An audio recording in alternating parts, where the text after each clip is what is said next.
అక్కినేని నాగచైతన్య సమంత సినీ కెరీర్లో ఒక మైలురాయిగా నిలిచిపోయి అభిమానుల గుండెల్లో ప్రత్యేక స్థానాన్ని సంపాదించుకున్న చిత్రం ఏం మాయ చేసావే.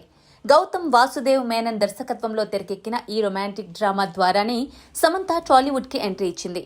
వీరిద్దరి ఆన్ స్క్రీన్ రొమాన్స్ కి ప్రేక్షకులు ఫిదా అయిపోయారు. 2010లో విడుదలైన ఈ చిత్రం అప్పట్లో యువతను విశేషంగా ఆకట్టుకుంది. ఏఆర్ రెహమాన్ సంగీతం, మనసును హత్తుకునే సంభాషణలు, హృద్యమైన సన్నివేశాలు సినిమా విజయానికి కీలకమయ్యాయి. ఇక రొమాంటిక్ క్లాసిక్ గా నిలిచిన ఈ మూవీ బిగ్ స్క్రీన్ పై మరోసారి సందడి చేసేందుకు సిద్ధమైంది. జూలై 18న ఈ చిత్రాన్ని విడుదల చేసేందుకు ఏర్పాట్లు చేస్తున్నారు మూవీ మేకర్స్. ఈ క్రమంలోనే హీరోయిన్లు అయిన నాగచైతన్య, సమంత మళ్లీ కలిసి ప్రమోషన్ చేస్తారా అన్న ప్రశ్నలు వెల్లువెత్తుతున్నాయి.